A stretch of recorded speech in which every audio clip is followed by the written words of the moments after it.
Hola, si tienes ya una edad o cuidas de alguien mayor, habrás asumido que hay que tomar muchas pastillas y hacerse un sinfín de pruebas todos los años. Es una montaña de papeles, citas, recetas que no para de crecer, ¿verdad? Y nos deja con una duda en el fondo. ¿Todo esto realmente nos está haciendo más sanos? Hoy quiero que exploremos juntos esta idea porque la meta no es tener más medicina, sino un cuidado más sabio. No se trata de abandonar cuidados, sino de elegirlos de forma más inteligente, evitando lo que no aporta valor o incluso puede perjudicarnos. Sé que esto puede generar desazón, el temor de no estar haciendo lo suficiente.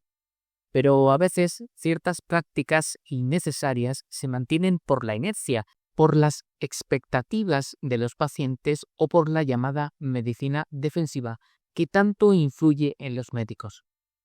Se definen como prácticas de bajo valor aquellas que no han demostrado su eficacia o rentabilidad, que proporcionan un beneficio marginal o nulo o cuyo beneficio no compensa los riesgos, costos o alternativas disponibles.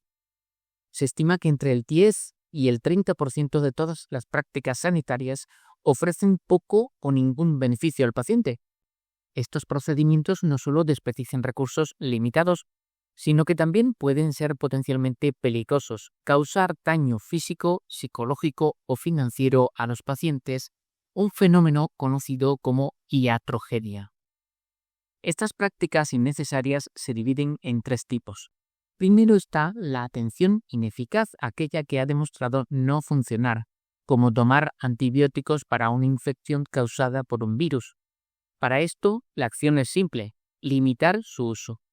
Segundo, está la atención ineficiente, que son cosas que funcionan en principio, pero se hacen mal, como al duplicar análisis o radiografías porque los datos no se comparten bien.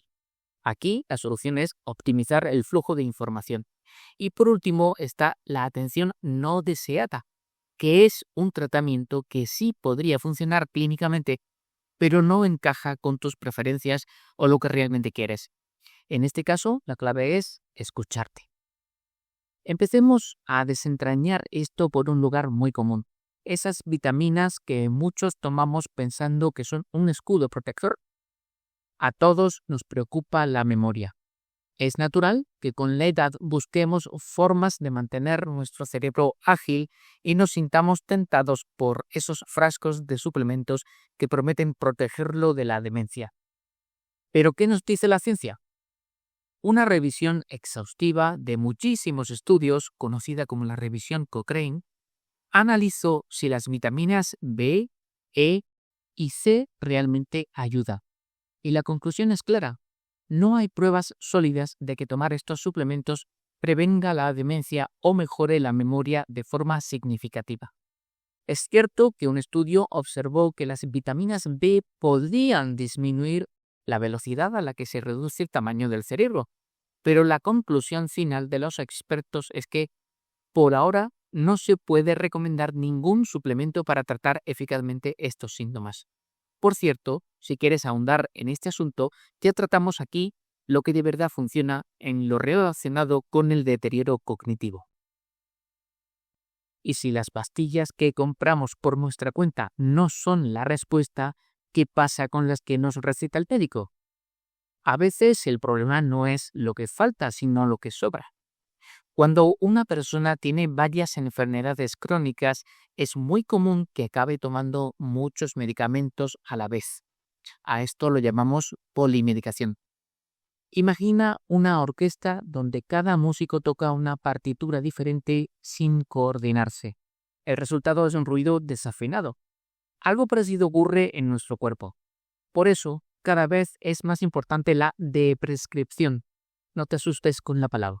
Deprescribir es simplemente un proceso, siempre supervisado por un profesional, para revisar tu medicación y retirar de forma segura aquellas pastillas que ya no son necesarias, que tienen más riesgos que beneficios o cuya eficacia es dudosa. Porque tomar demasiados fármacos aumenta el riesgo de efectos adversos, incluido el deterioro cognitivo, interacciones peligrosas, caídas y visitas al hospital. Revisar tu tratamiento con tu médico no es cuestionar su trabajo, es colaborar con él para afinar esa orquesta y que la música suene bien.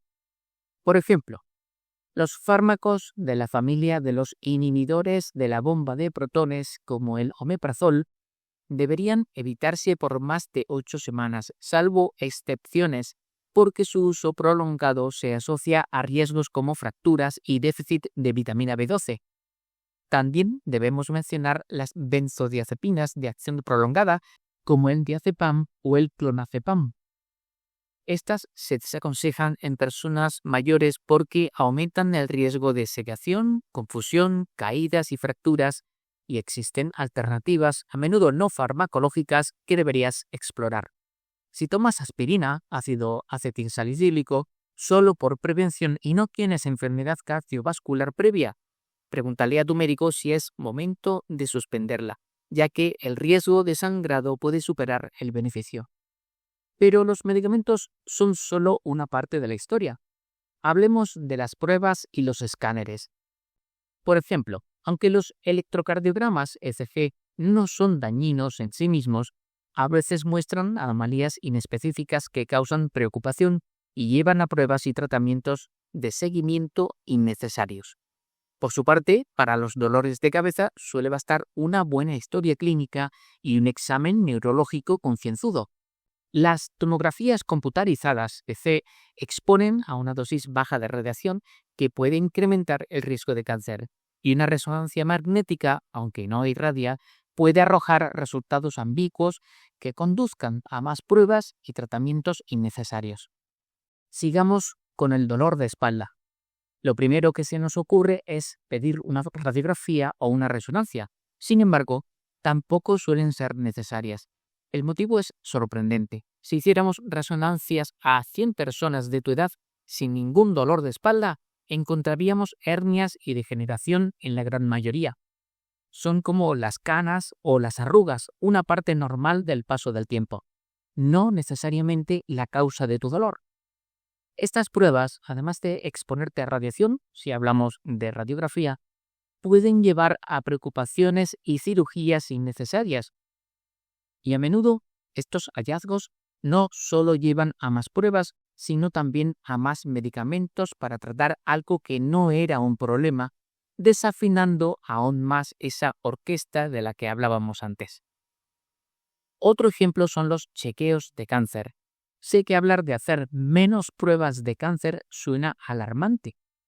Nuestra primera reacción es pensar que estamos bajando la guardia.